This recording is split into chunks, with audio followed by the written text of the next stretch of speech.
ISI के top officers की ढाका बांग्लादेश में प्रेजेंस, जिसने भारतीय थिंकर्स की नींदें हराम कर दी हैं। आज की इस वीडियो में हम डिस्कस करेंगे कि पाकिस्तान और बांग्लादेश के टॉप रैंकिंग मिलिट्री ऑफिशियल्स के दरमियान एक और कौन सी इंगेजमेंट हुई है और भारत इसको किस तरह देख रहा है। पाकिस्तान और बांग्लादेश की मिलिट्रीज एक दूसरे के करीब क्यों आ रही हैं, इसके खित्ते पर क्या इंपैक्ट मुरतब होंगे और भारत किस तरह इसको काउंटर करने का इरादा रखता है।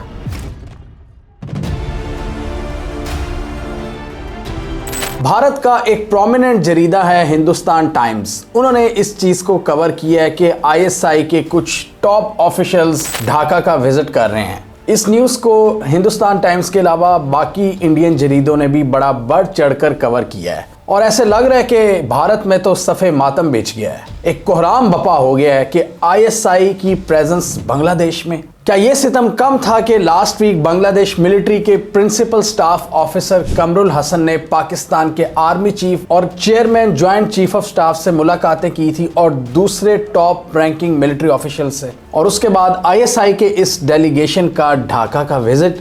ये क्या हो रहा है? भारत के जो स्ट्रेटेजिक थिंकर्स हैं इस डेवलपमेंट को लेकर परेशान है कि ये सडन अपग्रेड कहां से आया है मिलिट्री टू मिलिट्री। एकदम ताल्लुकात में इतनी बेहतरी।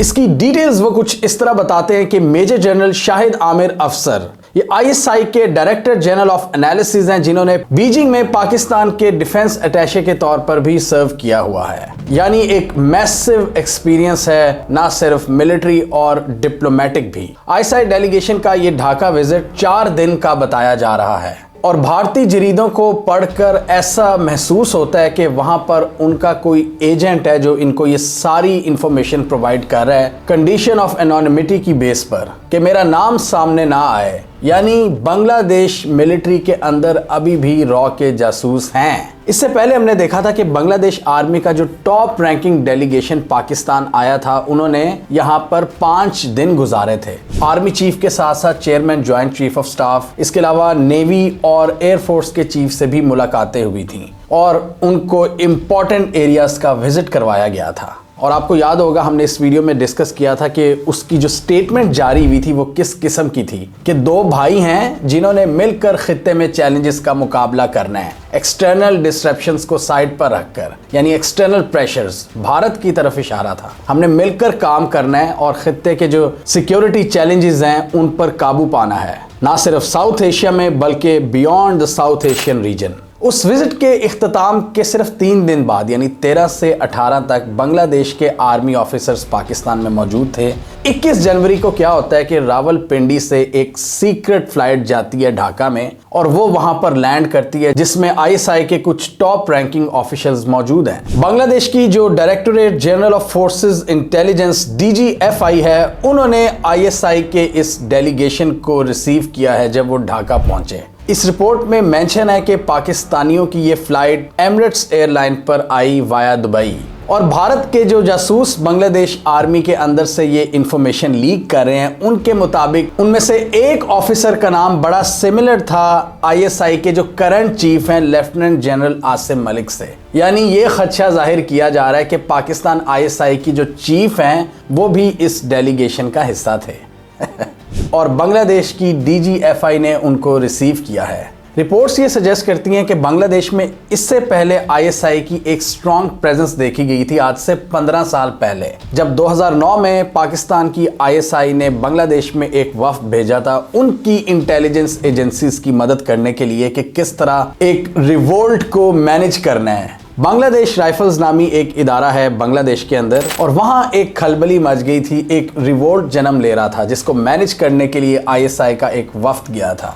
उसके बाद से हमने देखा कि शेख हसीना वाजिद ने कंसेक्टिव हुकूमत की है बांग्लादेश के अंदर और उन्होंने मेक श्योर किया है कि आईएसआई और पाकिस्तान मिलिट्री की प्रेजेंस को बंद किया जाए। क्यों? क्योंकि वो मोदी गवर्नमेंट के साथ बड़ा क्लोजली काम कर रही थी और 2014 में मोदी के आने के बाद बांग्लादेश और भारत के टाइज मजीद सीमेंट हुए थे और उन्होंने मिलकर मेक श्योर किया था कि बांग्लादेश में पाकिस्तान के लिए सारे दरवाजे बंद किए जाएंगे और भारत के साथ उनकी डिफेंस और स्ट्रेटेजिक पार्टनरशिप मजबूत हुई थी। भारत ने शेख हसीना वाजिद की हुकूमत को गाइड किया था कि ISI और DGFI के दरमियान ताल्लुकात मजबूत हैं और वक्त आने पर ये एक दूसरे के साथ कोऑर्डिनेशन करते रहते हैं। तो हसीना वाजिद की इस्टेब्लिशमेंट ने उस चैप्टर को क्लोज करने की कोशिश की थी, लेकिन ताल्लुकात शायद इतने ज़बरदस्त थे कि जैसे ही हसीना बाजी गई हैं वो ताल्लुकात दोबारा बहाल हो गए हैं। भारत में इंटेलिजेंस कम्युनिटी इस पर पुख्ता यकीन रखती है कि 90s और अर्ली 2000 में इंडिया की नॉर्थ ईस्टर्न स्टेट्स में जो शोरिश शुरू हुई थी उसमें पाकिस्तान की ISI का किरदार था, जिसमें उन्होंने बांग्लादेश की सॉइल को इस्तेमाल किया था अपनी कार्रवाइयों के लिए।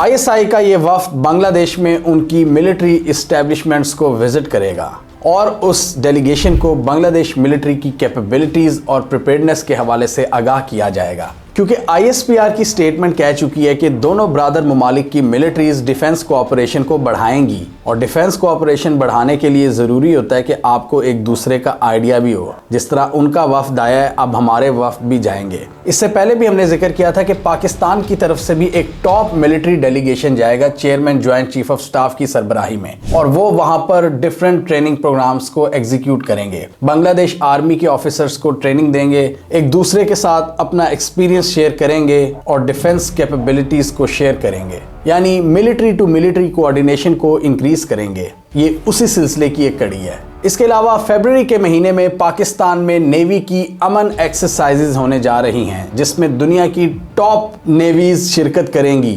America, Russia, China, south Korea और 50 के करीब ममालिक, उनमें बांग्लादेश की नेवी भी पार्टिसिपेट करेगी। सारे रीजनल ममालिक बहीरा अरब में जमा होंगे सिवाय भारत के। तो डेफिनेटली भारत इस डेवलपमेंट को बहुत परेशान होकर देख रहा है। बांग्लादेश आर्मी डेलीगेशन का पाकिस्तान में विजिट, फिर ISI का बांग्लादेश में विजिट, फिर chairman joint chief of staff का मुतवक्का विजिट, और इस दौरान ही बांग्लादेश की नेवी भी पाकिस्तान के साहिलों पर मौजूद होगी अमन एक्सरसाइजेस के तहत। ये सब मोहम्मद यूनुस की हुकूमत में हो रहा है, जो पाकिस्तान के साथ ताल्लुकात अच्छे करना चाहते हैं। पहले ऐसा लग रहा था कि सिर्फ people to people connection strong होंगे या गवर्नमेंट टू गवर्नमेंट, लेकिन अब हम देख रहे हैं कि मिलिट्री टू मिलिट्री ताल्लुकात बहुत ही ज़बरदस्त तरीके से आगे बढ़ रहे हैं, और ये भारत के लिए एक शॉक एलिमेंट है। और भारत की एक्सटर्नल अफेयर्स की जो मिनिस्ट्री है, उन्होंने भी इस हवाले से स्टेटमेंट जारी कर दी है। उन्होंने कहा कि हम क्लोजली इन डेवलपमेंट्स को देख रहे हैं कि पाकिस्तान और बांग्लादेश आर्मीज के दरमियान राब्ते बढ़ रहे हैं, और ISI का डेलीगेशन ढाका में मौजूद है। वो कहते हैं कि भारत इस हवाले से अप्रोप्रिएट एक्शन लेगा टाइम आने पर, अगर ज़रूरत पड़ी। Appropriate action will be taken if required. We keep an eye on all activities around the country and in the region, as well as all activities affecting our national security, and the government will take appropriate steps. हैरानकुन बात यह है कि पहले तो हम देख रहे थे कि बांग्लादेश के जो लोग हैं और पाकिस्तानी लोग एक दूसरे से मोहब्बत का इजहार कर रहे थे, और वो चीज़ ट्रांसलेट हुई थी गवर्नमेंट्स के दरमियान। शेख हसीना वाजिद ये सेंटीमेंट नहीं समझ रही थी कि उनके अपने लोग शेख हसीना वाजिद और उनकी हुकूमत के कितने खिलाफ हो चुके हैं और पाकिस्तान के हवाले से कितने पॉजिटिव जज्बात रखते हैं। वो लगी रही भारत को खुश करने में, क्योंकि भारत उनको बहुत ज़्यादा इम्बोल्डन कर रहा था। अब वो कितना पैसा दे रहे थे, किस तरह सपोर्ट प्रोवाइड कर रहे थे, उसकी एग्जैक्ट डिटेल्स का तो नहीं पता, लेकिन हम सबको पता है कि जिस तरह की पार्टनरशिप्स और जिस तरह के मूव्स किए जा रहे थे, वो सारी चीज़ें बताती थी कि बांग्लादेश किस तरह अलाइन कर रहा है भारत की तरफ। लेकिन पब्लिक सेंटिमेंट नहीं समझा जा रहा था। इसका मैं सारा क्रेडिट बांग्लादेश की मिलिट्री को दूंगा कि उन्होंने पब्लिक पल्स को समझा है, उन्होंने सेंटिमेंट एनालिसिस किया है, जिसको हमने इस वीडियो में एक्सप्लेन किया था बड़ी डिटेल में, कि हर आर्मी के लिए कितना ज़रूरी होता है कि वो अवाम की पल्स को समझें कि अवाम क्या चाह रही है। अगर अवाम किसी चीज़ के खिलाफ है तो आप ज़बरदस्ती अवाम के जहनों को बदल नहीं सकते। बांग्लादेश आर्मी ने वही किया जो पब्लिक पल्स थी, जिस तरफ हवा थी। उन्होंने देखा कि शेख हसीना वाजिद को लोग नहीं सपोर्ट कर रहे, उन्होंने बड़ी कोशिश की कि शेख हसीना वाजिद का तख्ता बचाया जाए। उन्होंने 2 से 3 महीने तक रेजिस्टेंस की अवाम के अगेंस्ट। एक स्टेज आई जब मामला हाथ से निकल गए थे, लोग पीछे हटने को तैयार नहीं थे। बांग्लादेश आर्मी ने स्टेप इन किया, उनको सेफ एग्जिट प्रोवाइड किया और लोगों की उमंगों के मुताबिक एक इंटरिम गवर्नमेंट कायम करने में मदद की, अपना किरदार अदा किया। और ये सेंटिमेंट हमें बांग्लादेश के पूरे स्पेक्ट्रम में नजर आ रहा है, चाहे उनके लोग हों, सबसे पहले तो लोग, उसके बाद उनकी इंटरिम हुकूमत, उसके बाद उनकी आर्मी। हर जगह पर पाकिस्तान के हवाले से पॉजिटिव सेंटिमेंट्स पाए जा रहे हैं और जो पुरानी मोहब्बतें हैं वो अब रीइग्नाइट हो रही हैं। जिस आर्टिफिशियल तरीके से हसीना वाजिद की हुकूमत ने उसको सप्रेस किया हुआ था, वो स्प्रिंग जैसे ही इन्होंने छोड़ा है वो खुल गया है, वो सब कुछ वो आया हो गया है कि असल में ताल्लुकात बहाल करने की ख्वाहिश हमेशा मौजूद थी, पाकिस्तान की तरफ से तो थी। पाकिस्तान हमेशा शर्मिंदगी का इजहार करता है कि जो गलतियां हमारे से हुई 1971 में, लेकिन बांग्लादेशी अवाम अब आगे बढ़ने को तैयार है। उन्होंने अपने 1971 के जो फाउंडर्स थे उनके मुजस्मे भी गिरा दिए हैं। वो कहते हैं ये एक नया बांग्लादेश है, इसमें हम अपनी मर्जी से पॉलिसी सेट करेंगे, इसमें भारत की कोई जगह नहीं होगी। इंडिया आउट की कैंपेन्स चल रही हैं और प्रो पाकिस्तान स्लोगन्स लग रहे हैं। वो कहते हैं हमने पाकिस्तान के साथ ताल्लुकात बेहतर करने हैं, तो पाकिस्तान भी उसको बड़ा ज़बरदस्त तरीके से रेसिप्रोकेट कर रहा है। क्यों ना करे, कोई ऑप्शन नहीं है लड़ने की, हमारे पास कोई रीज़न नहीं है। और भारत की खित्ते में असर्टिव पॉलिसीज़ के खिलाफ ये एक ज़बरदस्त अलायंस साबित हो सकता है पाकिस्तान और बांग्लादेश का, कि भारत की अग्रेशन को चेक में रखा जाए। जो भारत इस रीजन में छोटे ममालिक को डराने की कोशिश करता है, उसमें पाकिस्तान और बांग्लादेश का ये ताल्लुक एक काउंटर बैलेंस क्रिएट कर सकता है भारत की हेजीमनी के खिलाफ। और इसी वजह से बहुत ज़बरदस्त डिसीजंस लिए जा रहे हैं। ट्रेड बहाल हो चुकी है, ट्रेड कॉरिडोर्स इस्टेब्लिश किए जा रहे हैं, कार्गो शिप्स एक दूसरे की कंट्रीज़ में आ रही हैं, गवर्नमेंट्स के दरमियान राब्ते बढ़ रहे हैं, मिलिट्रीज के दरमियान राब्ते बढ़ रहे हैं। बांग्लादेश के एयरपोर्ट्स पर पाकिस्तानी पैसेंजर्स के हवाले से एक स्पेशल सिक्योरिटी डेस्क होता था, उसको रिमूव किया जा रहा है। सिक्योरिटी क्लियरेंस नहीं होती थी पाकिस्तानी मुसाफिरों की कि जी वहाँ पर ISI का एजेंट ना हो, उस सिक्योरिटी क्लियरेंस में नरमी की जा रही है। और इसी वजह से भारत को ये डर है कि ISI के एजेंट्स अब खुलकर घूम सकेंगे बांग्लादेश के अंदर, वो अपनी कार्रवाइयाँ खुलकर कर सकेंगे अनचेक्ड। डायरेक्ट फ्लाइट रूट्स बहाल करने की कोशिशें की जा रही हैं। ढाका और कराची के दरमियान बहुत ज़बरदस्त डेवलपमेंट्स हो रही हैं और ये बहुत बड़ा पन है बांग्लादेश के लोगों का, उनके पूरे स्पेक्ट्रम का, जिसमें सारे एलिमेंट्स हैं, उनकी आर्म फोर्सेस है, हुकूमत है और लोग हैं, कि वो पाकिस्तान के साथ पुराने इख्तलाफात और पुराने जो उनके ज़ख्म थे उनको जहन में रखते हुए पाकिस्तान के साथ अच्छे ताल्लुकात के ख्वाहां हैं। और ना सिर्फ लोगों के साथ, वो पाकिस्तान मिलिट्री के साथ भी अच्छे ताल्लुकात कायम करना चाहते हैं, क्योंकि पिछले 50 सालों में भारत का राइज हुआ है जिसने खित्ते में सिक्योरिटी इक्वेशन को चेंज किया है। पहले भारत इतना स्ट्रॉन्ग नहीं था। National security point of view से भारत पाकिस्तान और बांग्लादेश के लिए एक थ्रेट है। इसका ये मतलब नहीं है कि हम भारत से ताल्लुकात के खिलाफ हैं, हम तो कहते हैं कि दोस्ती होनी चाहिए, ताल्लुकात बहाल होने चाहिए, ट्रेड बहाल होनी चाहिए, लेकिन जिस तरह भारत के स्ट्रेटेजिक थिंकर्स इस डेवलपमेंट को नेशनल सिक्योरिटी के लिए ख़तरा समझ रहे हैं, इसलिए भारत के जो कुछ इकदामात हैं वो पाकिस्तान के लिए नेशनल सिक्योरिटी थ्रेट का बायस बनते हैं। तो उसको पाकिस्तान समझता है कि काउंटर करना बहुत ज़रूरी है और बांग्लादेश के साथ मिलकर हम ये अचीव कर सकते हैं। जो स्टेटमेंट हमने इस वीडियो में देखी थी, ISPR की पूरा एनालिसिस किया था, उसको समझना बहुत ज़रूरी है कि क्या वर्डिंग इस्तेमाल की गई है कि हमने मिलकर आगे बढ़ना है एक्सटर्नल इन्फ्लुएंसेस के बगैर। हमने खित्ते में और खित्ते से बाहर जो सिक्योरिटी चैलेंजेस हैं मिलकर काम करना है और अपने मिलिट्री टू मिलिट्री कोऑर्डिनेशन को बढ़ाना है। ये बहुत इंपॉर्टेंट है। पाकिस्तान और बांग्लादेश स्मॉल पावर्स हैं और स्मॉल पावर्स को हमेशा थ्रेट रहता है। बिग पावर कंपटीशन में भी ये अक्सर सैंडविच बनते हैं। तो दुनिया के और रीजन के जो बहुत से मसाइल होते हैं वहां पर कई कंट्रीज को एक दूसरे की सपोर्ट की जरूरत पड़ती है, तो वो सपोर्ट भी इन दोनों को मिलेगी, पाकिस्तान और बांग्लादेश को।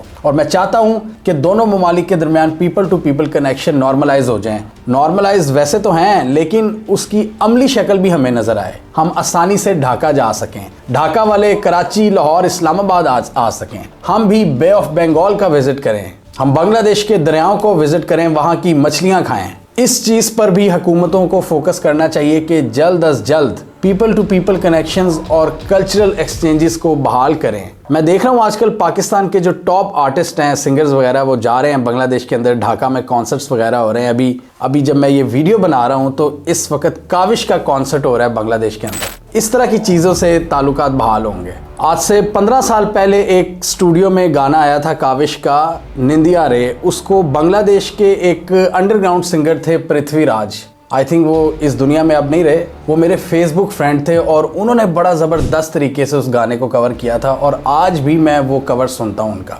ये एक एग्जाम्पल है पाकिस्तान और बांग्लादेश के दरमियान पीपल टू पीपल कनेक्शन की। बांग्लादेश की आवाम पाकिस्तानियों को गले लगाने के लिए तैयार है और हम बांग्लादेशियों को गले लगाने के लिए तैयार हैं। हमें कमेंट सेक्शन में बताइए आपके ख्याल में आने वाले दिनों में पाकिस्तान और बांग्लादेश के लोगों के दरमियान ये ताल्लुकात बहाल होंगे? क्या हम इजीली एक दूसरे के मुल्कों में विजिट कर सकेंगे? और आपके ख्याल में ISI का जो ये विजिट सामने आया है, जिस पर भारत ने कहा है कि हम अप्रोप्रिएट एक्शन लेंगे अगर ज़रूरत पड़ी, तो भारत इस हवाले से क्या इकदाम कर सकता है कि पाकिस्तान और बांग्लादेश के ताल्लुकात ख़राब हो जाएं? भारत किस तरह इस मामले को आगे लेकर चलेगा, ये ज़हन में रखते हुए कि उनके बांग्लादेश के साथ इख्तलाफात बढ़ रहे हैं मोहम्मद यूनुस के अंडर, चाहे फेंसिंग के इश्यूज़ हों, हसीना वाजिद लेवल की एक्सेस ना देने का गुस्सा।